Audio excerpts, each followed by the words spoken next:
Aujourd'hui, je partage avec toi 5 contenus pour nourrir ton cerveau, pour l'abreuver d'un élixir délicat, au menu du savoir, de l'évasion et du divertissement, mais toujours de qualité. Peut-être que quand tu regarderas cette vidéo, le confinement sera enfin terminé. Mais là, on est en plein dedans, et mon chien le vit très mal. Il en a marre de m'entendre 24 heures sur 24 à déblatérer mes bêtises, et mon cerveau aussi il en a marre du coronavirus. On ne parle que de ça depuis des semaines. Et avec le confinement, qu'est-ce qu'on fait ? On se mate 20 épisodes de Netflix, on scrolle sur son fil d'actu Facebook jusqu'à l'infini. Ou alors on joue à Call of à s'en faire péter la rétine, et on finit comment ? Avec un cerveau tout ramolli.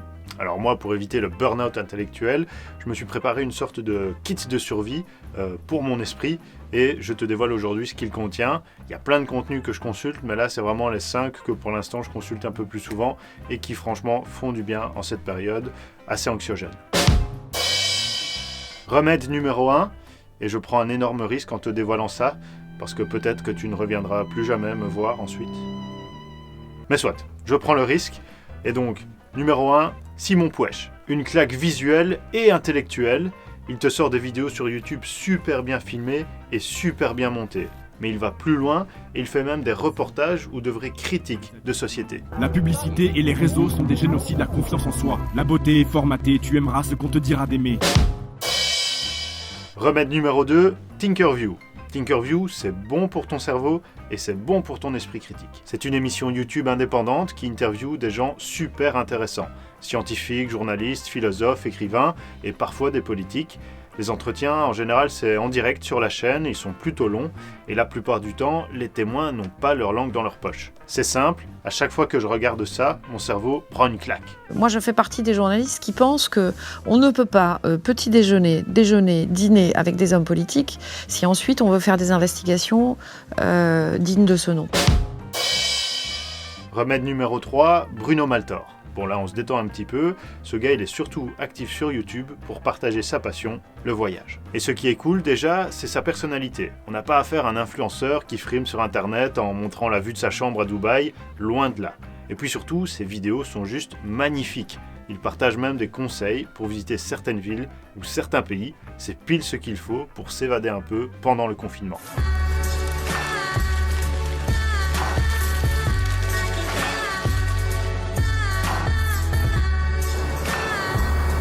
Surtout, n'oubliez pas de voyager. Peace. Bon, par contre, son slogan, il tombe un petit peu à l'eau là avec le confinement.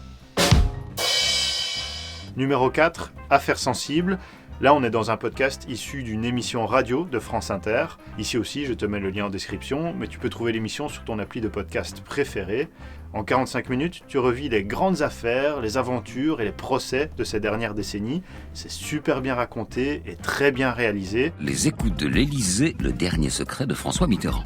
D'août 1982 à mars 1986, une cellule antiterroriste composée d'une poignée d'anciens gendarmes d'élite et d'agents des services de renseignement met en place un système d'écoute et de fichage de grande ampleur.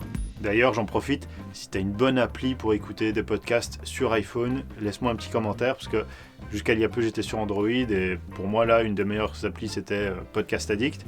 Mais franchement, j'arrive pas à retrouver l'équivalent sur iPhone. J'ai déjà essayé plein d'applis, mais il n'y a aucune qui me satisfait autant que Podcast Addict. Donc laisse-moi un petit commentaire si jamais tu as un petit conseil, n'hésite pas.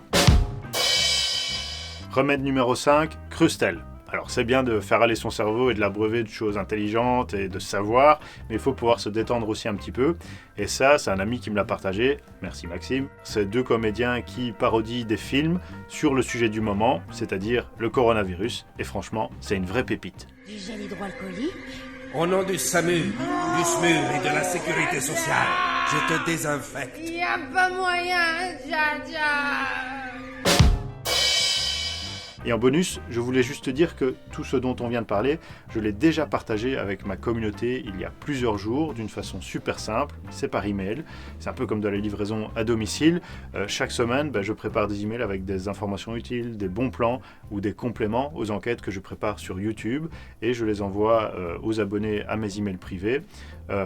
Mais je le prépare tout ça de la façon la plus digeste possible pour venir assouvir ta soif de connaissances, mais sans risquer la gueule de bois, on va dire. Et pour réserver ta table, c'est super simple. Tu n'as qu'à cliquer sur le lien en description. Tu n'auras qu'à indiquer ensuite ton adresse email et tu vas commencer à recevoir mes emails privés. Et si jamais ça ne te plaît pas, il n'y a pas de souci, tu te désabonnes à tout moment. Maintenant que tu as ton plan de régime intellectuel, on va dire, je te dis à la prochaine directement par email. Ciao!